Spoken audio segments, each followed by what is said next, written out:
In May 2017, hospitals across Europe started failing, not because of bombs, not because of power cuts, but because of code. What if I told you WannaCry wasn't a failure? It was a test. And some doors were already open.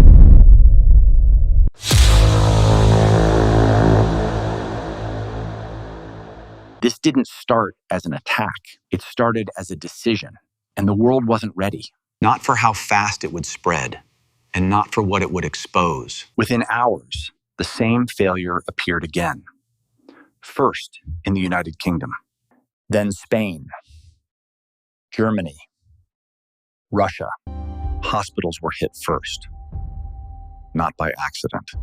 They relied on outdated systems, and they couldn't afford to shut them down. Doctors lost access to patient records. Appointments disappeared. I went to work a locum shift. I was not a regular member of staff in a London hospital. My shift started at midday, and I got there just before midday to the consultant's office, where a lot of people were sitting around their computers. And pretty much as I arrived, the WannaCry virus came up on everybody's screen. About the same time, people were getting phone calls from other people that this had happened in other parts of the NHS. It became clear fairly shortly that the IT had been significantly compromised. Surgeries were postponed, not because doctors failed, but because systems did. It was decided that we would just do what we did before there was IT in hospitals. So instead of having a map on the screen of where every patient was, we took an old-fashioned whiteboard and marker pens, and we drew a plan of the department, and somebody was put in charge of that board to record where all the patients were and where they were moving to. We rapidly moved to paper registration and paper note keeping for patients. At first, no one understood what was happening. There was no explosion, no physical damage, just screens suddenly locked. Then the message appeared, the same one, everywhere. Your files have been encrypted. Pay or lose everything. This was ransomware. But not like anything seen before. The malware wasn't spreading randomly. It was moving with purpose. It didn't spread by emails alone. It moved automatically. The vulnerability already existed, deep inside Windows systems. A flaw discovered years earlier, but never fixed. This vulnerability wasn't an accident. It was a decision. Instead of being reported, it was hidden, stored, weaponized. Eternal Blue opened the door.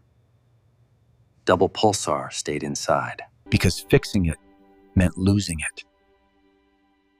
It was never meant to escape until it escaped. But weapons don't stay loyal.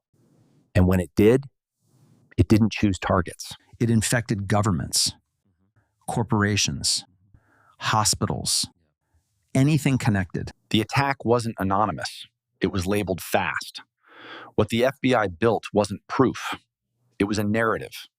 Attribution in cyberwar is never certainty. It's plausibility. This was WannaCry, and it became one of the fastest spreading cyber attacks in history. While the world was reacting, one person was observing. Not inside a government agency, not inside a war room, but behind a screen. Marcus Hutchins was not the person anyone was looking for. He wasn't part of any official operation. He wasn't meant to be involved at all. But he noticed something others missed. A single request. A domain. But in that moment, he was the only one who could stop it. And when he registered it, the attack slowed, then stopped. Not because the malware was destroyed, but because it was interrupted. Hundreds of thousands of systems survived because of one small decision. But the damage was already done. And the real question remained, why was this vulnerability never fixed? Why was it kept secret? And what happens when the tools meant to protect are turned into weapons? They call me Cypher Mind.